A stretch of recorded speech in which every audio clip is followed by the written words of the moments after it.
Hello student, मैं हूं योगेश कुमार चंद्रा और आपका वाईकेसी मैथ्स क्लासेस में स्वागत है।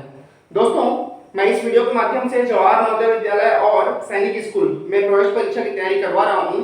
आज हम देखेंगे भिन्नात्मक संख्याओं पर संक्रियाएं का पार्ट 5 अर्थात फ्रैक्शनल नंबर का पार्ट 5 देखेंगे।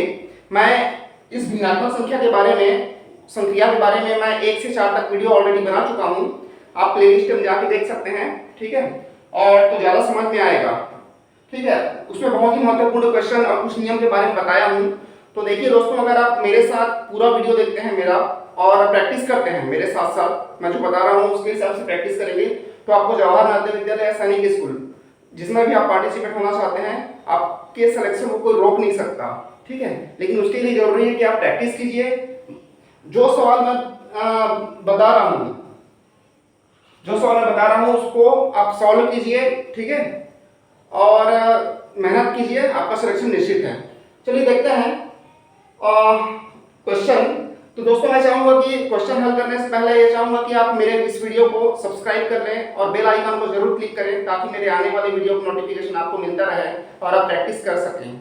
ठीक है, तो चलिए पहले सब्सक्राइब कीजिए, फिर हम वीडियो शुरू करते हैं। दोस्तों, पहला क्वेश्चन है, दो संख्याओं का योग 29 है। पहली संख्या के 1/3 भाग का मान 4 है, दूसरी संख्या ज्ञात कीजिए। देखिए दोस्तों, इस तरह के क्वेश्चन बहुत सारे आएंगे। ठीक है, आपको पहले समझना है। जब तक आपके समझ में नहीं आता है क्वेश्चन, प्रश्न समझ में नहीं आता है, तब तक आप पढ़ो, एक बार, दो बार, तीन बार पढ़िए और जब समझ में आ जाएगा उसके बाद हल कीजिए। देखिए, दो संख्या है, ठीक है, हमारे पास। हम एक ऐसी मैं डेमो बता रहा हूं। दो संख्या है, दोनों का योग 29 है। ये पहला संख्या है, ये दूसरा संख्या है। दोनों को जोड़ने पर, दोनों को सम करने पर 29 आएगा। पहली संख्या के 1/3 भाग का मान 4 है। ये जो पहली संख्या है उसका 1/3 भाग का मान 4 है, तो दूसरी संख्या ज्ञात कीजिए। तो सॉल्यूशन 1 देखिए, जो ज्ञात करना है, जिसका वैल्यू निकालना है, उसको हम x मान लेंगे। जनरली मैक्सिमम क्वेश्चन में ऐसा ही होगा कि जो मानना है उसको हम x मान लेंगे, मैक्सिमम क्वेश्चन। ठीक है, मैं नहीं करता कि सभी क्वेश्चन, लेकिन मैक्सिमम में x मानेंगे हम, या कुछ x a b c कुछ भी मान लेंगे। ठीक है, दूसरी संख्या ज्ञात कीजिए। माना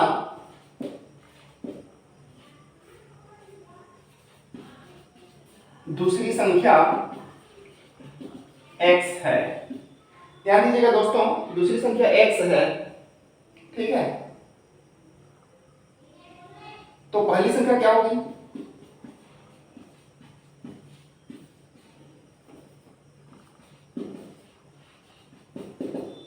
ध्यान दीजिएगा, दूसरी संख्या को हम x मान लिए हैं, तो पहली संख्या क्या होगी? ध्यान दीजिएगा, दोनों का योग जो है 29 है। इन दोनों को जोड़ेंगे तो 29 आएगा, इतना प्लस इतना बराबर 29। और इसको हमें पता है, सेकंड को हम मान लिए हैं x, तो ये क्या होगा? तो पक्का है 29 में हम इस x को घटाएंगे तो इतना प्राप्त हो जाएगा, पहली संख्या प्राप्त हो जाएगी। ध्यान दीजिएगा, पहला संख्या, दूसरा संख्या और 29 है, तो और दूसरा संख्या को हम x मान लिए हैं, तो ये x है, ये पता नहीं क्या है, और ये लेकिन दोनों का योग करने पर 29 आ रहा है। तो पहली संख्या 29 में x घटाएंगे तो पहली संख्या आ जाएगी। ठीक है, 29 माइनस x। इस तरह से हमें दूसरी संख्या पता चल गई और पहली संख्या भी पता चल गया। ठीक है, होगी। अब ध्यान दीजिए, हमको चूंकि पहली संख्या और दूसरी संख्या दोनों पता चल गया, तो अब क्वेश्चन बहुत ही आसान है। ठीक है, अब ध्यान दीजिए, पहली संख्या के 1/3 भाग का मान 4 है। पहली संख्या कौन है? ये है कि ये है? तो ये है 29 माइनस x। प्रश्नानुसार, ध्यान से देखिए, प्रश्नानुसार क्या कहता है? पहली संख्या के 1/3 भाग, पहली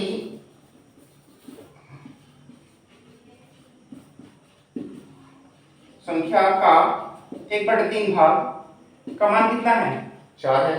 तो पहली संख्या का 1/3 भाग, चलिए मैं इसको भाग ही देता हूं, 1/3 भाग बराबर 4। तो पहली संख्या क्या है? पहली संख्या की जगह क्या लिखेंगे? 29 माइनस x का मतलब होता है गुणा 1/3 बराबर 4। ध्यान दीजिएगा दोस्तों, यहाँ पे गुणा होगा तो क्या होगा? 29 माइनस x। ध्यान दीजिएगा, इस एक का गुणा 29 से होगा और इस 1 का गुणा x से होगा, क्योंकि देखिए यहाँ थोड़ा सा मैं ध्यान दिलाना चाहूंगा 29 माइनस x नीचे में कुछ नहीं मतलब 1 है, ठीक है। तो गुणा भिन्नों में गुणा जो है अंश का गुणा अंश से होता है, न्यूमरेटर का गुणा न्यूमरेटर से और डिनोमिनेटर का गुणा डिनोमिनेटर से होता है, प्लस माइनस में ऐसा नहीं होता, ठीक है। उसको पहले हर को समान करना पड़ता है, डिनोमिनेटर को फिर हल करते हैं, फिर ऊपर पर जुड़ता है। तो गुणा है तो क्या क्या करेंगे 1 गुणा 29, इस 1 का गुणा 29 से भी होगा और इस 1 का गुणा x से भी होगा। देखिए ब्रैकेट है, ये पूरा है क्योंकि दूसरी संख्या है। 1 गुणित 29 माइनस 1 गुणित x, किसी भी संख्या में 1 का जब गुणा करते हैं तो वही संख्या प्राप्त होती है। 3 एकम 3 बराबर 4। क्लियर। अब ध्यान दीजिए x को अकेला रखना है हमको, तो 29 को पक्षांतर करना है, 3 को पक्षांतर करना है, लेकिन पहले किसको करें? तो पहले हम इस 29 को करते हैं, भाग को पहले करते हैं। ध्यान दीजिए जो भागित रहता है उसको पहले करते हैं, क्योंकि 29 x के साथ 29 जुड़ा हुआ है, इसलिए इसको हम पहले करेंगे। तो ये इधर चला जाएगा, तो क्या बच जाएगा 29 माइनस x बराबर, और ये भागित है इधर आगे गुणा हो जाएगा 4 गुणित 3, ठीक है।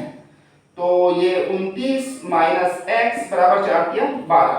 ध्यान दीजिएगा अब 29 को पक्षांतर करेंगे इसके बाद, तो 29 को अगर हम पक्षांतर कर दिए तो क्या बचा माइनस x बराबर 12 को लिखेंगे पहले, और ये चूंकि कुछ नहीं मतलब यहाँ पे क्या है संख्या चिन्ह कुछ नहीं मतलब प्लस होता है, तो उधर जाके क्या होगा माइनस 29।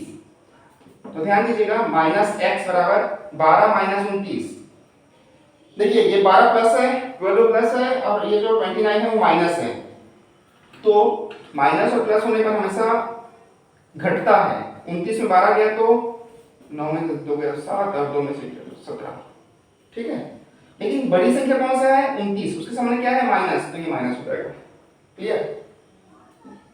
प्लस 12 माइनस 29 बराबर माइनस 17, माइनस से माइनस कट गया। एक मिनट ऐसे करते हैं ज्यादा क्लियर होगा। माइनस माइनस कट गया तो x बराबर हो गया 17, और x क्या है माना दूसरी संख्या x है, अतः दूसरी संख्या 17 होगी। क्लियर। इस तरह से क्वेश्चन बनेगा। दोस्तों अगर समझ में नहीं आता है तो एक बार नहीं 2 बार वीडियो देखिए, 3 बार देखिए तो क्लियर हो जाएगा। क्वेश्चन दूसरा 14/5 14/5 को उचित भिन्न बनाने के लिए हर में क्या जोड़ें। ओके आप लोग क्वेश्चन पढ़िए एक बार।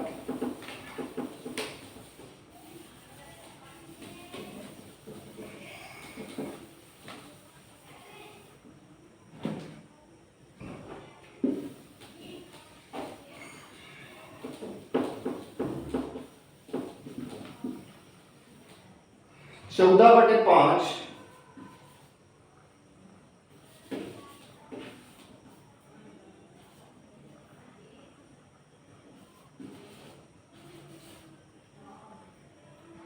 14/5 को उचित भिन्न बनाने के लिए हर में क्या जोड़ें। ध्यान दीजिएगा दोस्तों, हमने पार्ट 1 में बताया था कि उचित भिन्न और अनुचित भिन्न किसको बोलते हैं, इसके बारे में बताया था।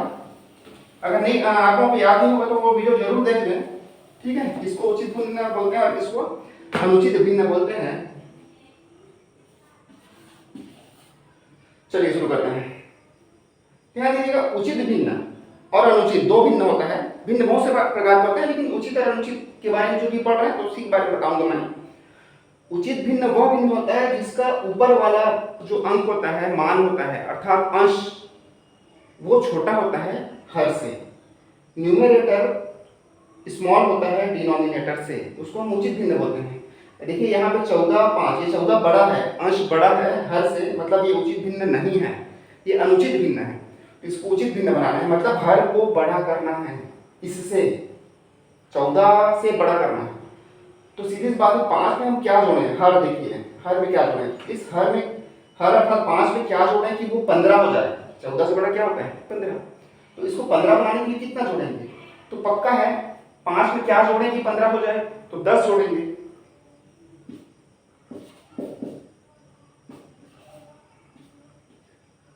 ठीक है, ये क्या है अभी अनुचित है। इसमें क्या जोड़ें कि उचित हो जाए, तो इसको बड़ा बनाना है। तो 14 से बड़ा क्या होता है 15, इसको 15 बनाने के लिए क्या करना पड़ेगा 5 प्लस 10 बराबर 14/15। तो ये हो जाएगा उचित भिन्न।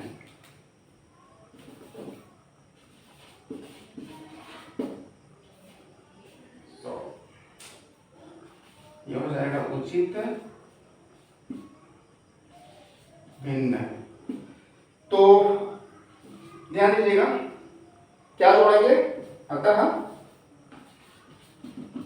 हर में 10 जोड़ेंगे तो वह उचित भिन्न हो जाएगा। क्लियर। क्वेश्चन थर्ड,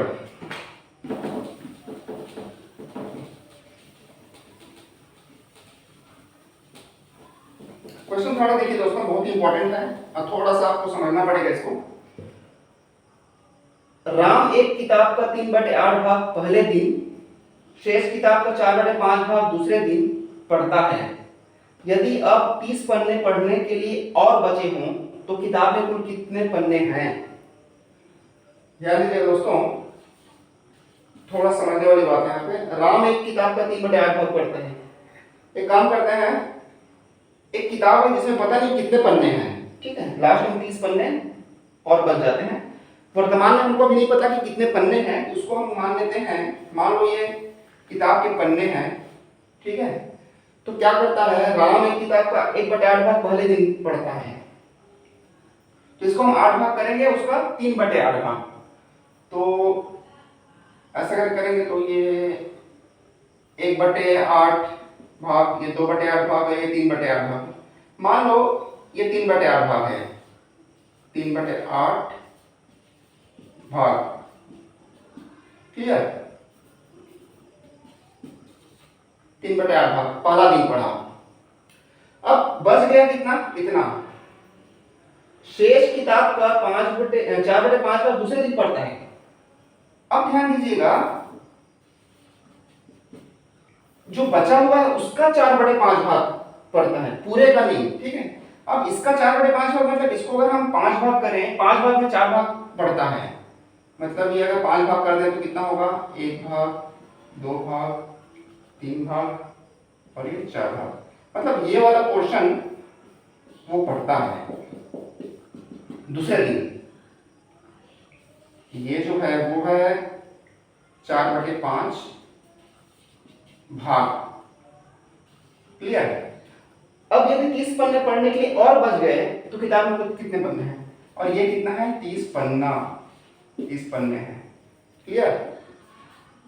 ध्यान दीजिएगा, ये 3/8 भाग है, पन्ना नहीं। ये 4/5 भाग है, पन्ना नहीं।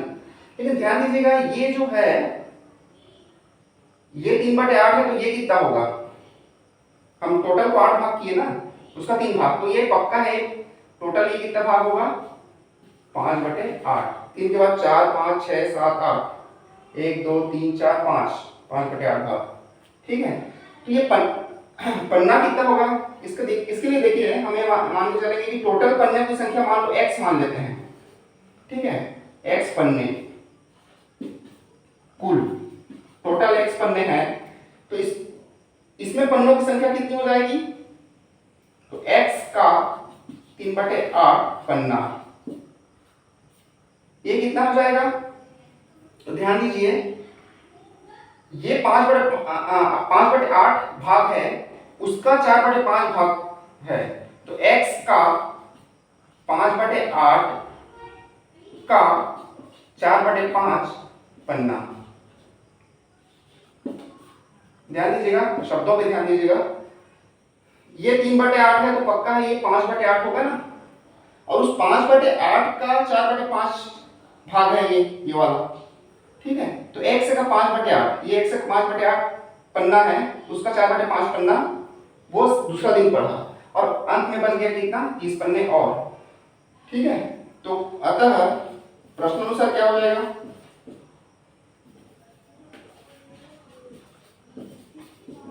प्रश्नानुसार क्या हो जाएगा, ये वाला पन्ना प्लस ये वाला पन्ना प्लस ये पन्ना बराबर कुल कितने पन्ने, x पन्ने, ठीक है।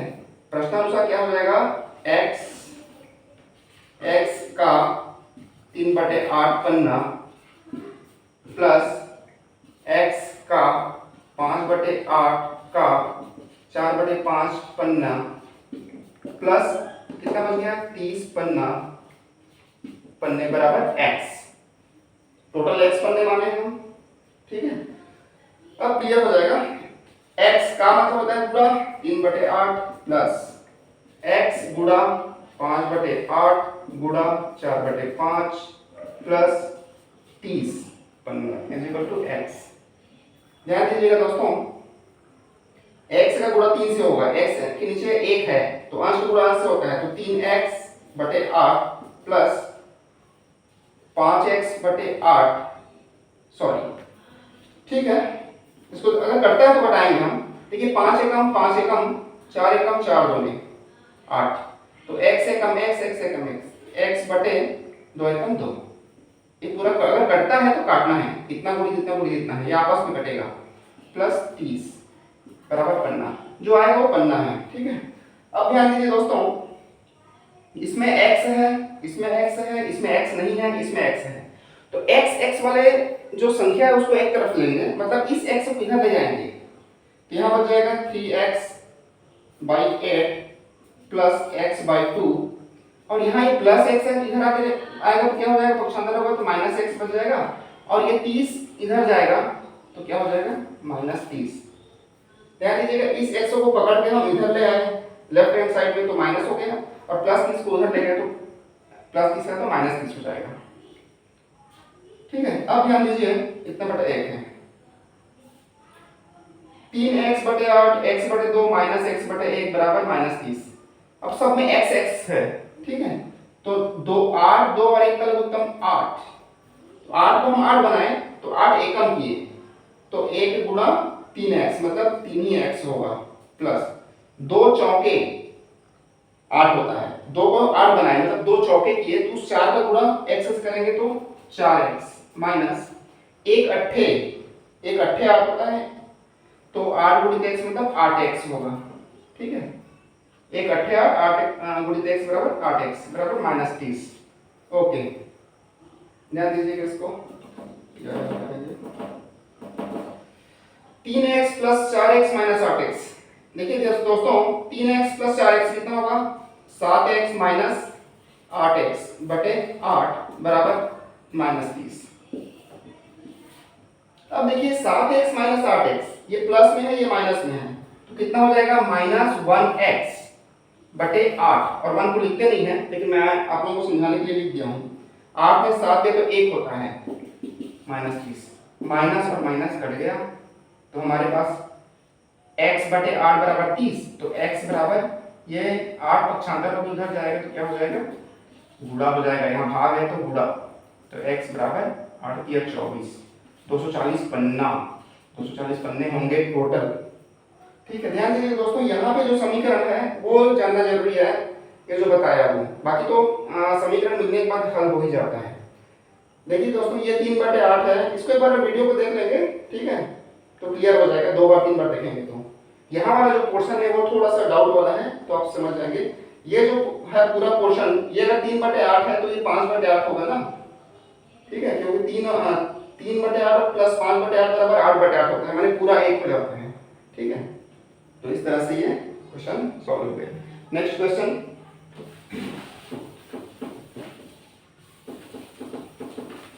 एक गांव में 1/3 भाग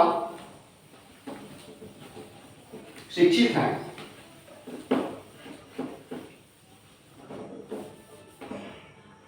एक गांव में 1/3 भाग शिक्षित हैं, यदि 500 लोग अशिक्षित हैं तो गांव की कुल जनसंख्या कितनी है।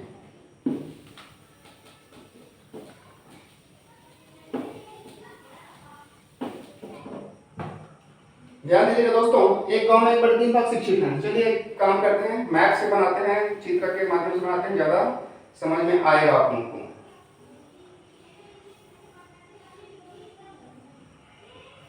ठीक है। मान लो 1/3 भाग ना, 3 भाग में 1 भाग शिक्षित हैं, तो हम इसको 3 भाग कर देंगे, ये 1/3 भाग है। अब ध्यान दीजिए, ये शिक्षित हैं, ठीक है, तो अशिक्षित कितने हैं? 1 भाग 2 भाग, 2/3 भाग अशिक्षित हैं, ऐसे ही पता चल गया। अशिक्षित ये भाग है लेकिन ना, 2/3 भाग कितनी संख्या में है? तो कितने? 500 लोग अशिक्षित हैं। अगर इसको संख्या में लेंगे तो कितने हैं? 500 लोग। तो यही क्वेश्चन बन जाता है।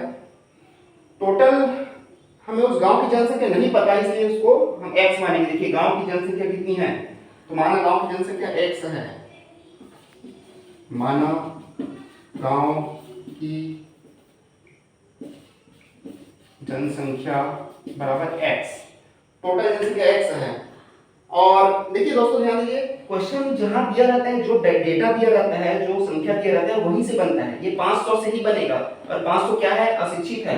तो हमें अशिक्षित का भाग देखना पड़ेगा, कितने भाग अशिक्षित हैं। तो जब शिक्षित 1/3 है, मतलब 3 भाग में 1 है, 1 2 3 भाग में 1 भाग शिक्षित है, तो पक्का है 1 भाग और 2 भाग, ये 2 भाग अशिक्षित हैं, मतलब 2/3 भाग अशिक्षित हो गए, उनकी संख्या 500 है। अतः प्रश्नानुसार क्या हो जाएगा? प्रश्नानुसार क्या हो जाएगा समीकरण कि x का 2/3 भाग बराबर 500 लोग। टोटल x लोग हैं, उसका 2/3 भाग करेंगे जो कि अशिक्षित हैं, ये 2/3 भाग, तो वो 500 होंगे। तो x का मतलब होता है गुणा 2/3 बराबर 500। ध्यान दीजिएगा, इसको हम हल करेंगे तो x गुणा 3 से नहीं होगा, 2 से होगा, तो ये 2x होगा बटे 3 बराबर 500। तो x बराबर क्या होगा? 500 गुणा 3 ऊपर चला जाएगा और 2 नीचे चला जाएगा, ये 2/3 है वो 3/2 हो जाएगा। कटेगा तो कटाना है, 2 1 कम, 2 2 4, 2 5 10, 2 9। तो x बराबर 250 गुणित 3, तो 250 किया कितना होता है? 750 लोग। उस गांव की जनसंख्या 750 होगी, ठीक है, क्योंकि x माने हैं गांव की कुल जनसंख्या। तो इस तरह से क्वेश्चन बन गया, आप लोग एक बार देखिए, प्रैक्टिस कीजिए, ठीक है। समीकरण तक देखिए दोस्तों, समीकरण बनाना थोड़ा सा कठिन है, समीकरण बनाने के बाद हल आराम से हो जाता है, उसको देख लीजिए। जितने बार प्रैक्टिस करेंगे उतना आप लोग अच्छे से समझ पाएंगे, जान जाएंगे।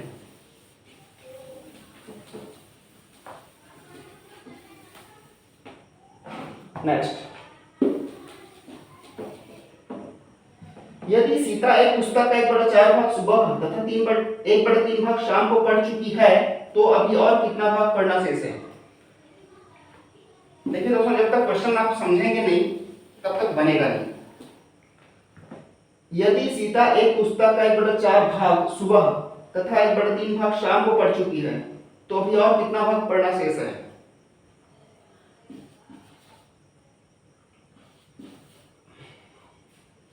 मान लीजिए एक पुस्तक है, ठीक है, उसका 1/4 भाग, इसको हम 4 भाग करेंगे, तो एक देखिए 1 भाग 2 भाग 3 भाग 4 भाग, तो ये लगभग ये आएगा 1/4 भाग, ठीक है, ये हो जाएगा 1/4 भाग सुबह पढ़ती है, इतना भाग सुबह पढ़ ली, तथा 1/3 भाग शाम को पढ़ी। पूरे का 1/3 भाग मतलब ये लगभग इतना, 3 भाग में भाग, ये 1/3 भाग शाम को पढ़ी, ठीक है। और कितना भाग पढ़ना शेष है? और कितना भाग पढ़ना शेष है? तो ये वाला भाग पढ़ना शेष है, तो इसकी संख्या क्या होगी? यहाँ है, कितना भाग हो गई? तो ध्यान दीजिए दोस्तों, इस टाइप के क्वेश्चन में भाग वाले में पूरे को हम एक मानते हैं, एक भाग मान लेते हैं। ये पूरा बुक एक भाग है, इसमें से सुबह उस एक भाग का 1/4 भाग पढ़ ली, शाम को 1/3 भाग पढ़ी, तो कुल कितना बच गया? तो माना उस एक में घटाना पड़ेगा, माना पूरा पुस्तक एक भाग है, ठीक है। अतः प्रश्नानुसार क्या हो जाएगा? पूरे भाग में इसको माइनस करेंगे और इसको माइनस करेंगे। तो 1 माइनस 1 भाग में 1/4 भाग माइनस करेंगे, ठीक है। इस 1 भाग में माइनस करेंगे 1/4 भाग और इसको भी माइनस करेंगे 1/3, सॉरी माइनस 1/3 भाग, ठीक है। इसको हम हल करते जाएंगे तो आ जाएगा 1 माइनस 1/4 माइनस 1/3। ध्यान दीजिएगा दोस्तों, 1 मतलब होता है 1/1, ठीक है, नीचे कुछ नहीं मतलब। तो भिन्नों को माइनस करने के लिए या प्लस करने के लिए क्या करते हैं, लघुत्तम निकालते हैं। तो 1, 4 और 3 का लघुत्तम, 1, 4 और 3 का लघुत्तम। 2 से 1 से तो करते नहीं है, 2 से स्टार्ट कीजिए। तो 1 तो ऐसा ही रहेगा, 2 दूने 4, 3 बच गया। फिर 2 से तो 1 ऐसे ही रहेगा, 2 1 कम 2, 3 बच गया। 3 पे कम 3 मतलब ये रहेगा। तो 3 दूने 6 दूने 12, ये हो जाएगा 12, ठीक है। तो चलिए 1 को 12 बनाए तो कितना हुआ, 1 12, मतलब 1 को 12 बार गुणा किए तो इसमें भी 12 बार गुणा करना पड़ेगा। माइनस 4 को 12 बनाए तो 4 तिया किए, तो 1 में भी 3 का गुणा करना पड़ेगा। 3 को 12 बनाए तो 3 चौके किए, तो इसमें भी 1 में 4 का गुणा करना पड़ेगा। ये देखिए दोस्तों रफ है, कंफ्यूज नहीं होना है। तो 1 गुणित 12 मतलब 12 माइनस 3 एकम 3 माइनस 4 एकम 4/12। ये हो जाएगा 12 में से 3 गया तो 9, 9 में से 4 गया तो 5, ये हो जाएगा 5/12 भाग। ये जो बचा भाग है वो 5/12 होगा। देखिए 12 में से 3 गया तो 9 होता है, 9 में से 4 गया तो 5, ओके। ये 12/5 भाग शेष बच गया, ठीक है। इस तरह से क्वेश्चन हल हो गया। लास्ट क्वेश्चन देखिए, राशि का 1/3 भाग अशोक को देने के बाद 524 रुपए बच गए, तो बताइए अशोक को कितना रुपए मिला।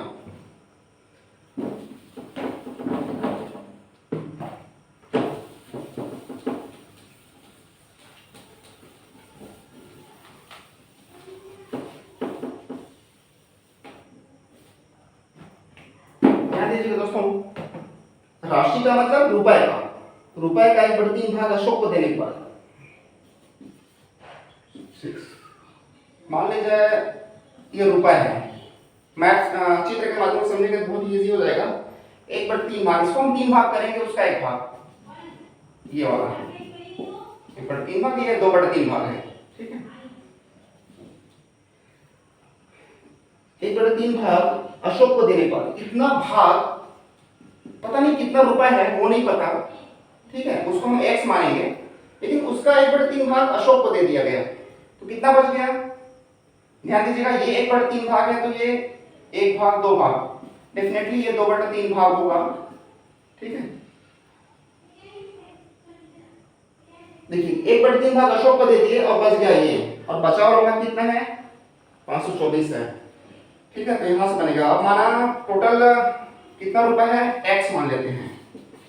माना कुल रुपए x है, तो प्रश्नानुसार ध्यान दीजिएगा जो बचा वाला भाग है वो कितना है, 2/3 है।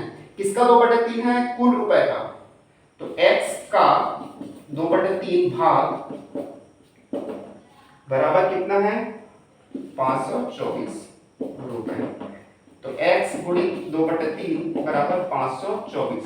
आगे x का मान क्या है आप लोग निकालिए और कमेंट बॉक्स पे जरूर कमेंट कीजिए, ठीक है दोस्तों। वीडियो यहीं पे पूरा होता है, ठीक है। अगर मेरा वीडियो पसंद आया तो लाइक कीजिए, सब्सक्राइब कीजिए और दोस्तों के साथ शेयर जरूर कीजिए, ठीक है, ताकि मेरे आने वाले वीडियो का नोटिफिकेशन आपको मिलता रहे। सब्सक्राइब करेंगे तो, और बेल आइकॉन पर जरूर क्लिक कीजिए। चलिए दोस्तों, मिलते हैं नेक्स्ट वीडियो में, तब तक के लिए जय हिंद।